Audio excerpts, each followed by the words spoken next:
Olá, sejam bem-vindos. Essa é mais uma aula, uma pré-aula, da nossa lição bíblica da Escola Bíblica Dominical. Estamos no segundo trimestre de 2023 e essa é a quinta lição. Estamos caminhando aí para o quinto encontro desse trimestre maravilhoso, com 13 lições extraordinárias que Deus trouxe ao nosso coração. Eu sou o pastor Géser, é uma honra estar com você. E nós estamos nesse canal, Assembleia de Deus Missão Itaú de Minas, toda semana, trazendo para você alguns toques importantes, algumas direções, algumas orientações acerca da lição, para que você possa ter desejo de estar assistindo a aula que é ministrada no templo, na sua igreja ou na congregação onde você está congregando. Amém? Deus abençoe você. Se não se inscreveu no canal, se inscreva e vem comigo, porque a lição de hoje é muito interessante. Lição de número 5, motim em família. Amados, esse é um tema desafiador para nós trabalharmos hoje, mas eu quero te convidar para entender que a nossa lição trata de relacionamentos em família. Em família. Então, vamos aprender com exemplos da palavra de Deus, ações e atitudes que nós não podemos ter frente às circunstâncias do dia a dia com a nossa família. Eu quero te convidar, então, para essa lição número 5, né? Essa lição será estudada por nós no dia 30, último domingo do mês de abril. Estamos encerrando aí o mês de abril. A lição tem 3 tópicos: a influência negativa da murmuração, o motivo da rebelião de Miriam e Arão, e Moisés, um homem manso e humilde. O textual está em Filipenses, capítulo 2, versículo 14. Fazei todas as coisas sem murmurações nem contendas. Fazei todas as coisas sem murmurações nem contendas. É interessante olhar para esse texto, porque Paulo está escrevendo a carta da alegria. É a carta que Paulo escreve na prisão, você sabe muito bem. Mas interessante que Paulo, nessa carta, principalmente no capítulo de número 2, quando Paulo está tratando sobre os confrontos, os desafios, ele diz, olha, se há algum conforto, alguma consolação, alguma comunhão, então completai o meu gozo, nada façais por contenda, por vanglória. Ele vem nesse capítulo 2, tratando exatamente disso. E esse capítulo 2 tem a mensagem mais profunda do evangelho. Ele diz, olha, se há alguém que nós temos que seguir exemplo, é Jesus.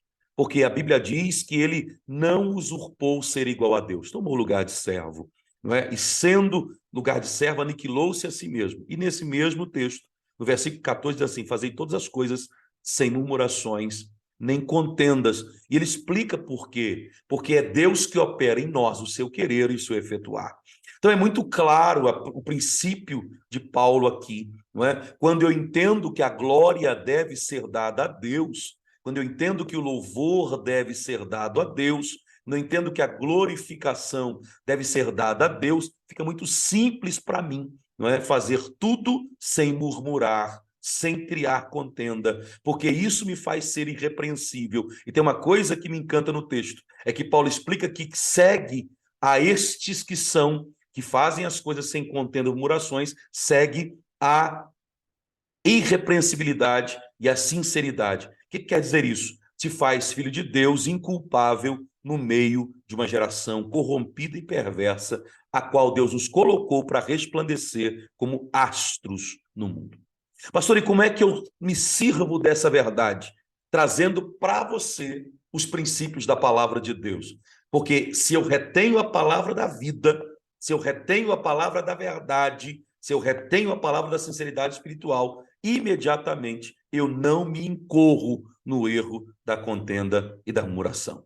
Como aplicação para a família, a verdade prática diz, das murmurações derivam contendas, por isso devemos evitá-las em nossa família. Né? Eu acho que essa frase, ela diz tudo por si só. Se das murmurações derivam contendas, então eu não posso, de forma nenhuma, permitir que a murmuração faça parte do meu contexto familiar. Né? E aqui fala de tudo, né? Murmurar do governo, murmurar do imposto, murmurar do preço, murmurar de tudo. Né? A minha casa, a minha mesa, o meu ambiente familiar não pode ser infestado com murmurações e principalmente insurgir contra a liderança, porque isso, vamos estudar no texto, traz prejuízos enormes e incalculáveis para as nossas vidas. A leitura bíblica em classe está em Números capítulo 11, versículos 1 até o versículo 7. No capítulo 12, versos 1 a 8, eu quero ler com você. esse texto. Diz assim: e aconteceu que, queixando-se o povo, era mal aos ouvidos do Senhor, porque o Senhor ouviu-o, e a sua ira se acendeu, e o fogo do Senhor ardeu entre eles, e consumiu os que estavam na última parte do arraial. Então o povo clamou a Moisés, e Moisés orou ao Senhor, e o fogo se apagou, pelo que chamou aquele lugar Taberá, porquanto o fogo do Senhor se acendera entre eles. E o vulgo estava no meio deles, veio a ter grande desejo, pelo que os filhos de Israel tornaram a chorar e disseram: quem nos dará carne a comer? Lembramo-nos dos peixes que no Egito comíamos de graça, e dos pepinos, e dos melões, dos porros, e das cebolas, e dos alhos. Mas agora nossa alma está seca, coisa nenhuma há senão este maná diante dos nossos olhos. E era o maná como semente de coentro, e a sua cor como a cor de bidélio. Números capítulo 12. E falaram Miriam e Arão contra Moisés, por causa da mulher cuxita que tomara, porquanto tinham tomado a mulher cuxita. E disseram: porventura falou o Senhor somente por Moisés? Não falou também por nós? E o Senhor o ouviu? E era o varão Moisés muito manso, mais do que todos os homens que havia sobre a terra. E logo o Senhor disse a Moisés, a Arão e a Miriam: vós três saí à tenda da congregação. E saíram eles três. Então o Senhor desceu na coluna de nuvem e se pôs à porta da tenda. Depois chamou Arão e Miriam, e eles saíram ambos. E disse: ouvi agora as minhas palavras. Se entre vós houver profeta, eu, Senhor, em visão a ele me farei conhecer, ou em sonhos me falarei com ele. Não é assim com meu servo Moisés, que é fiel em toda a minha casa? Boca a boca falo com ele, de vista e não por figuras, pois ele vê a semelhança do Senhor. Por que, pois, não tivestes temor de falar contra meu servo, contra Moisés?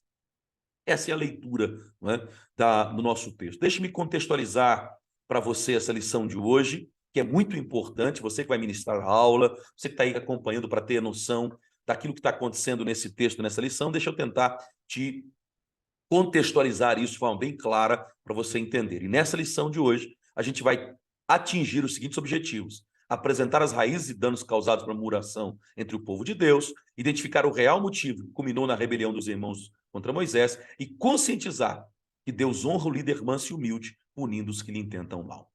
Qual é o contexto dessa lição para que nós cheguemos a esses objetivos? Primeiro, há uma insurreição. Eu vou explicar daqui a pouquinho o que é a insurreição. De Miriam e Arão, a liderança de Moisés.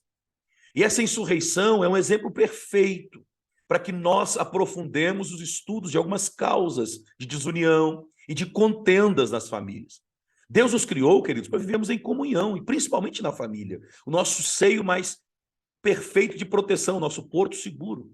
Então nós temos que transformar a família num ambiente de valorização dessas potencialidades e papéis individuais, e não no lugar de contenda e desunião. Nós vamos tentar responder hoje como proteger a nossa vida e a nossa casa dos males de insurreição, inveja, murmuração, contenda. Vamos tentar entender isso, se Deus assim nos permitir nesse dia. Está comigo? Que bom que você está comigo. Vamos juntos, então, para esse texto. Antes de falar exatamente do primeiro tópico, deixe-me introduzir alguns assuntos aqui que vão ser úteis para você. A primeira coisa está na leitura. Na leitura bíblica de hoje, tem uma verdade no versículo de número 4, que talvez seja um dos grandes descobertas e talvez seja uma das grandes necessidades de avaliação. O texto diz: estava no meio deles e veio a ter grande desejo. Deixa eu explicar o que é esse desejo no original. É simples. Se você só se realiza com a próxima conquista, se você é alguém que não está satisfeito com o que você tem, e essa insatisfação não é a insatisfação natural de sonhos, é a insatisfação que só se realiza com a próxima ação, com a próxima conquista. Desculpe, você está preso na prisão dos desejos. Estar preso na prisão dos desejos é terrível, terrível, porque quem se prende na prisão dos desejos sofre de forma muito dura, porque o desejo ele é escravizador. Ele te faz nunca valorizar o que você tem, nunca valorizar o que você conquista, nunca valorizar o que você já realizou. Sempre você busca a próxima conquista. E quando eu vejo essa verdade aqui no versículo 4, me salta aos olhos o desejo de nós entendermos isso, não é? A capacidade de compreendermos que o desejo desenfreado, ele é exatamente escravizador.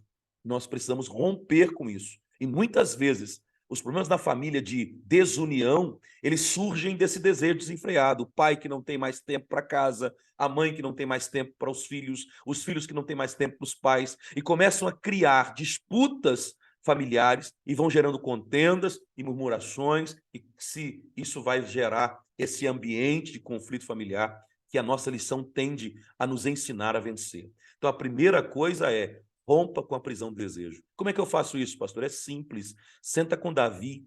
Senta com Davi hoje, convida Davi, né, para sentar com você. E quando eu falo isso no sentido figurado, né, é através da palavra, dos ensinos dos salmos escritos pelo rei Davi. Davi diz no Salmo 23, o Senhor é, não será, não foi, ele é o meu pastor e de nada eu tenho falta. Entenda, queridos, isso é muito importante. Se Davi não for suficiente para você, senta com Paulo, desculpe, com Salomão também, mas senta com Paulo, né? E convida Paulo para explicar a você, através da carta aos Filipenses, o que significa. Paulo diz: eu sei ter contentamento, eu sei estar contente, eu sei me realizar, eu sei ter alegria com aquilo que tenho. E ele diz: olha, e por saber isso eu posso todas as coisas, porque aí eu me torno alguém em Cristo que me fortalece. Então, que essa verdade possa ser parte da sua vida, da sua história, e que possa trazer ao seu coração, né? E aonde está essa fonte, não é, desse desejo dos israelitas? O texto explica, não é? Ele diz: ó, lembramo-nos dos peixes, lembramo-nos, não é, dos pepinos, dos melões, das cebolas, dos alhos. Olha que interessante, não é? E aí eu começo a fazer com você uma viagem muito simples. Eles esquecem das promessas de Deus, esquecem daquilo que Deus havia anunciado, esquecem dos livramentos, esquecem de tudo aquilo que Deus tinha feito, esquecem do milagre do Mar Vermelho, esquecem da condução, esquece que Deus está provendo alimento. Ao invés de louvar a Deus pelo alimento do dia, eles estão reclamando, eles estão murmurando, lembrando das coisas. E a Bíblia diz que Deus interveio nesse processo com Taberá. Taberá é fogo, fogo aceso, né? O Senhor acende e começa a queimar vivos israelitas murmuradores, né? Porque a murmuração, ela sempre vai promover, né, a ação de Deus, sempre vai promover a resposta de Deus. A murmuração sempre, porque a Bíblia diz que Deus não divide a sua glória com ninguém. Tá? Então, a partir do momento em que você murmura, você está deixando de dar a Deus a glória que lhe é devida. E se alguém deixa de dar a Deus a glória que lhe é devida, a Bíblia diz que um rei que fez isso foi comido de bichos, porque não deu glória a Deus. Você conhece bem. Então, eu preciso que nós entendamos isso, queridos. É verdadeira necessidade de nós mergulharmos nesse texto e tirarmos dele lições importantes. E uma delas é: aprenda a valorizar e a se realizar com o que Deus tem dado a você. Aprenda a ser satisfeito com aquilo que Deus tem feito com você, com a sua casa. Pastor, mas na minha casa só tenho lutas, só tenho provas, só tenho desafios, só tenho problemas. Mas você está vivo, você está respirando, você tem saúde para trabalhar, você tem arroz e feijão, ou arroz ou feijão ou ovo para se alimentar. Nada, você olha para você e ainda tem vida, tem força, tem saúde. Então glorifique a Deus, porque você tem muito mais do que merece. Nós recebemos muito mais do que merecemos. Então isso é muito importante entender aqui nesse texto da lição. O texto de Números 12 a gente vai explicar ao longo da lição, então eu preciso ir com você com calma para a gente poder caminhar nesse texto. Vamos lá. Qual que é a influência negativa da murmuração? O primeiro tópico ensina para a gente isso, né? Vamos lá. O que é murmuração? Ato ou efeito de murmurar, sussurrar, murmúrio. Conversa entre muitas pessoas sobre alguma coisa sem importância, um mexerico ou um boato. Isso é murmuração. Basicamente, eu estar reclamando. Não estou satisfeito com que as coisas, da forma que as coisas estão acontecendo. E assim, notem que a murmuração ela precisa ter alguns componentes ela precisa ter alguns componentes. Notem que elas precisam ser faladas e ela precisa ser ouvida por alguém. Esse é o grande problema, é que os personagens envolvidos na murmuração, tanto quem fala, sussurra, murmura, quanto quem ouve, precisam ser corrigidos, porque tem pessoas que não são murmuradores por natureza, mas ouvem muito murmúrio, dão ouvidos à murmuração e, consequentemente, se tornam pessoas participantes de um motim. O que é um motim? Atos de desobediência, reação negativa contra as regras, contra as ordens estabelecidas num grupo social. É o que nós vemos em Números 11, é o que nós vemos em Números 12. Né? Ou seja, murmurações que culminaram na rebelião contra a liderança de Moisés. É interessante porque sempre que existe murmuração, a gente nota que essa murmuração nasce num desejo, ou melhor, numa insatisfação. Notem que não há uma murmuração sem uma razão, às vezes a razão é até justificável, o problema é o momento. E aí, queridos, normalmente quem murmura também se insurge. Quem se insurge é quem se revolta. Quem se insurge é quem se opõe contra ordens determinadas. Quem se insurge comete um crime de oposição a um poder. E o propósito da insurreição é derrubar aquela liderança. Não é? Interessante porque, olha só, somado à murmuração e à insurreição, tem a inveja, que é o desprazer causado pela felicidade e pelo progresso de outra pessoa. É ter inveja da prosperidade de alguém, é um sentimento de cobiça tão grande. Porque o invejoso, ele não quer só ter o que você tem, ele não quer que você tenha. Ele não só quer ter o que você tem, ele quer que você não tenha. Ele precisa que você perca.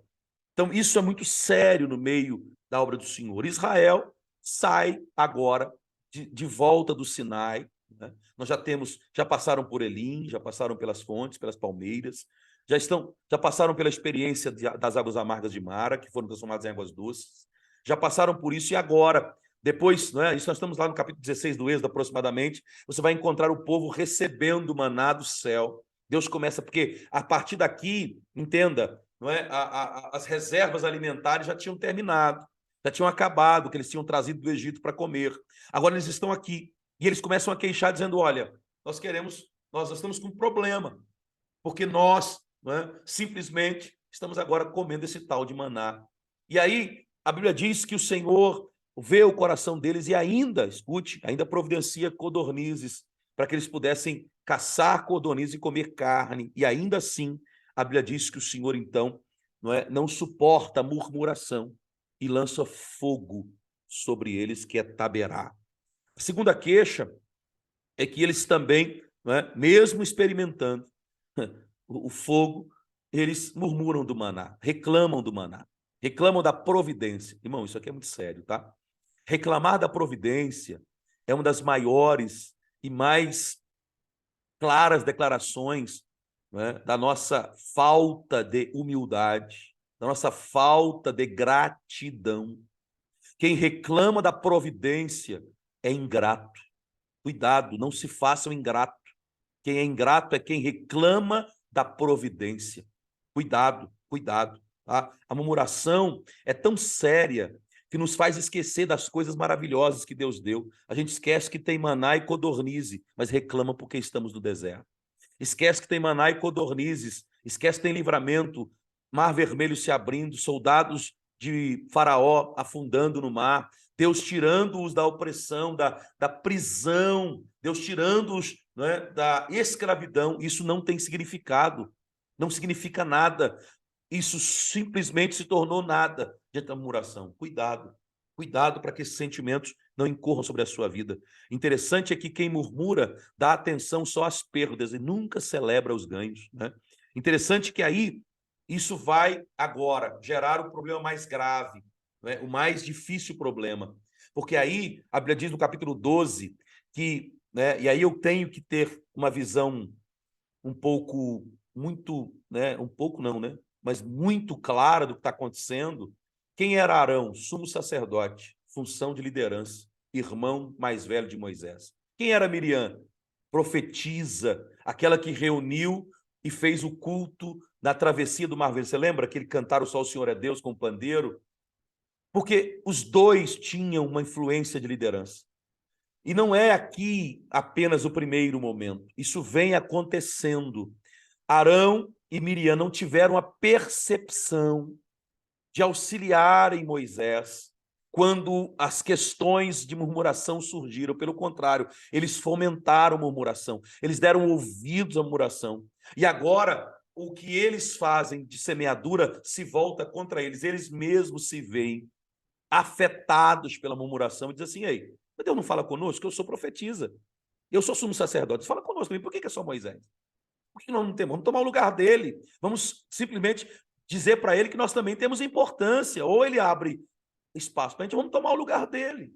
Era essa insurreição, essa rebelião na família de Moisés é assustadora. Porque Moisés falava com Deus face a face e ainda assim o povo começa a se insurgir contra ele. Engraçado que por trás de uma insurreição sempre tem uma boa desculpa. A desculpa era, não, mas ele casou com uma mulher que veio da descendência de Cã, uma mulher amaldiçoada. Essa mulher foi amaldiçoada lá na sua gênese, lá no nascedor da sua nação. Essa mulher não pode ser participante da história do povo.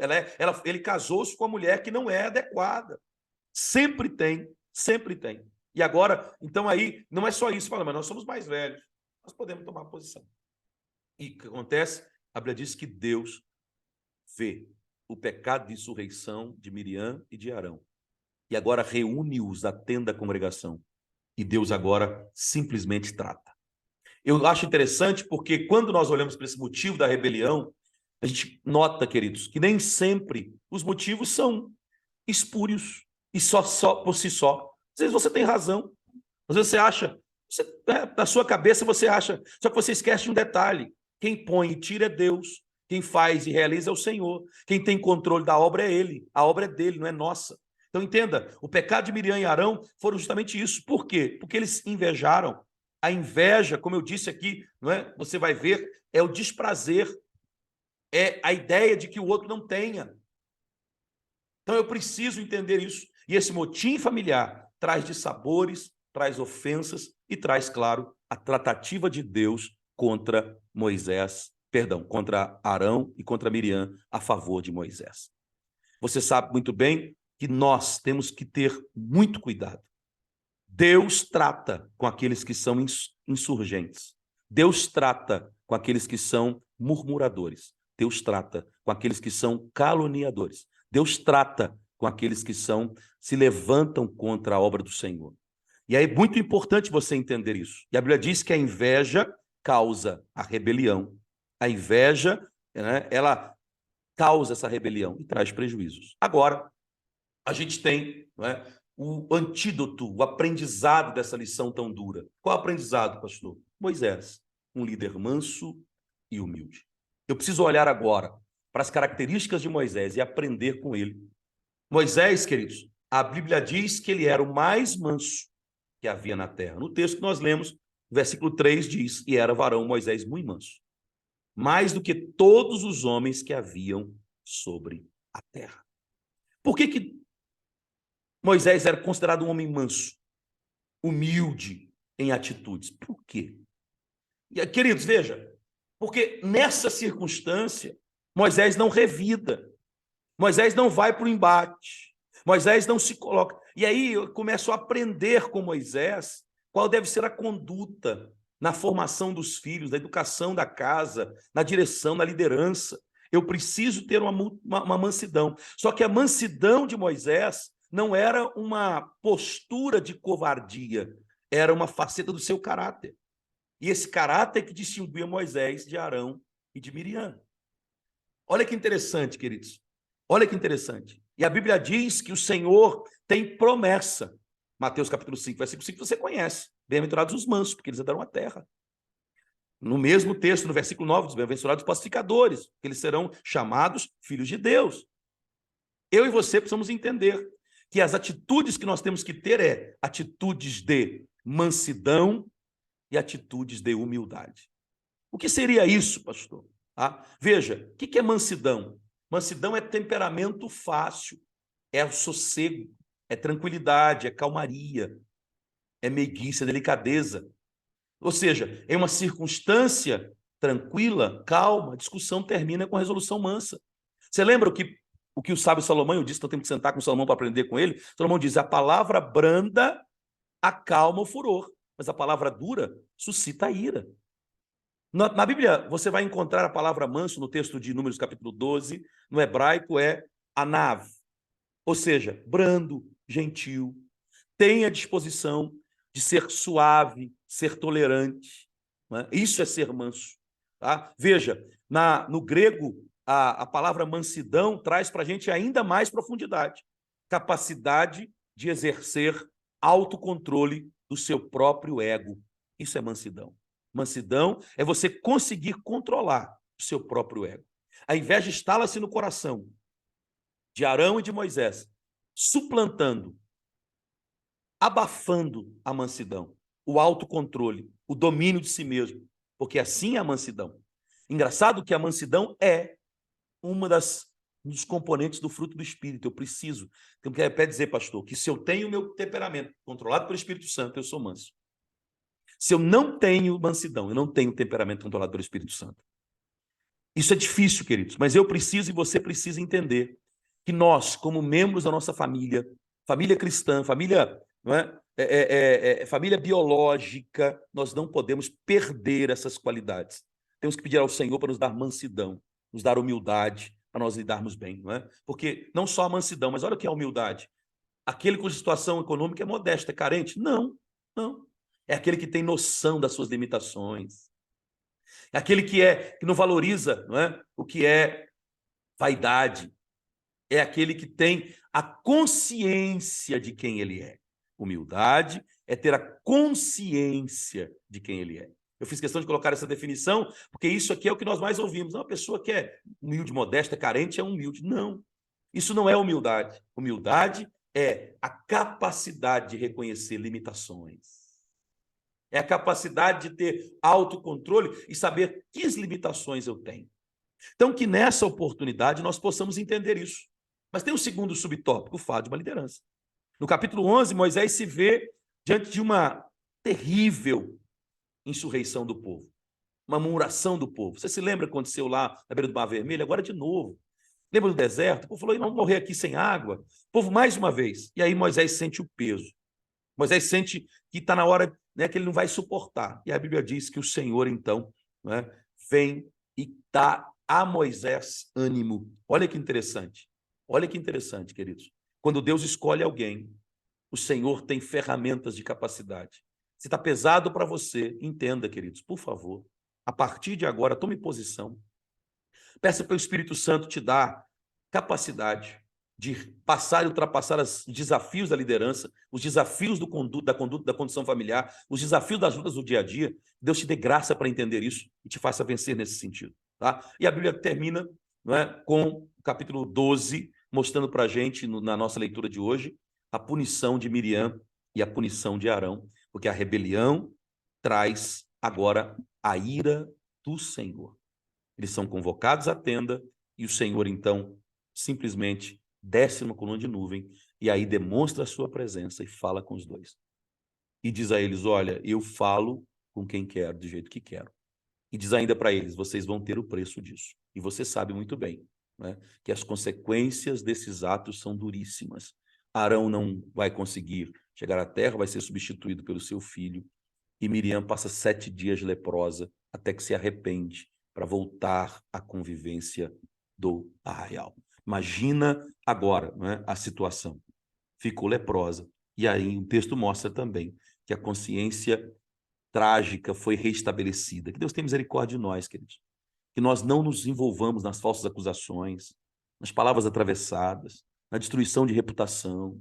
Que nós tenhamos cuidado com isso. As reuniões familiares sejam uma bênção.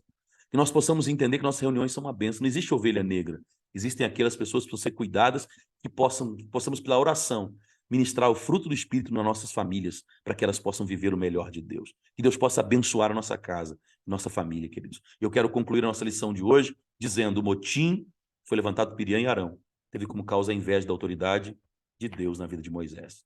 Qual que é o antídoto, pastor? Qual ação eu tenho que tomar? Qual a lição tem que vir para a minha vida? Que nós andemos no Espírito, para não sermos dominados pelas obras da carne. Andemos no Espírito, para não sermos dominados pelas obras da carne. Deus te abençoe, que você tenha uma semana abençoada, essa lição possa trazer ao seu coração direção e capacidade de exercer a cada dia o fruto do Espírito, que é uma bênção, em nome de Jesus. Fique com Deus e até, né, a nossa leitura diária, todos os dias aqui, segunda, terça, você vai me acompanhar. E, claro, né, também preparar-se bem para juntos estarmos na nossa escola dominical, porque nada substitui esse encontro especial que Deus dá para nós, na sua presença. Deus te abençoe, fique com Deus e até a próxima, se Deus quiser.